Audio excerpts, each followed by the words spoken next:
J'aime l'entreprise. Un Premier ministre de gauche, ovationné par les patrons. Reconduit à la tête du gouvernement, Manuel Valls lance un cri d'amour au MEDEF et défend le pacte de responsabilité. C'est la confirmation d'un virage dans le quinquennat, qualifié parfois de social-libéral, en tout cas plus favorable aux entreprises. Le Premier ministre est fidèle à cette ligne depuis son arrivée à Matignon. La semaine dernière, il affiche un soutien total à la direction d'Air France et condamne avec des mots très durs les débordements. Ces agissements sont l'œuvre de voyous. Mais au gouvernement, il y a une parole plus libérée encore, celle du ministre de l'économie. De maladresse. Il y a dans la société GAD une majorité de femmes qui sont pour beaucoup illettrées. En propos détonnants. Il faut des jeunes Français qui aient envie de devenir milliardaires.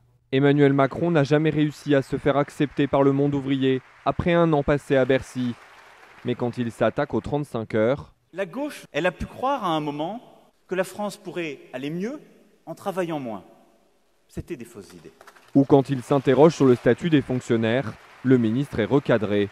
Si le discours est décomplexé, le gouvernement refuse de toucher à certains tabous, pas suffisant pour rassurer son électorat. Le gouvernement, il a voulu dire qu'il aimait les entreprises, qu'il allait les aider, mais il a voulu rappeler aussi qu'il était un gouvernement de gauche. À force de vouloir poursuivre les deux choses à la fois, eh bien, il se prend un peu les pieds dans le tapis. Son message n'est pas vraiment audible. Un divorce avec les salariés qui inquiète dans la majorité.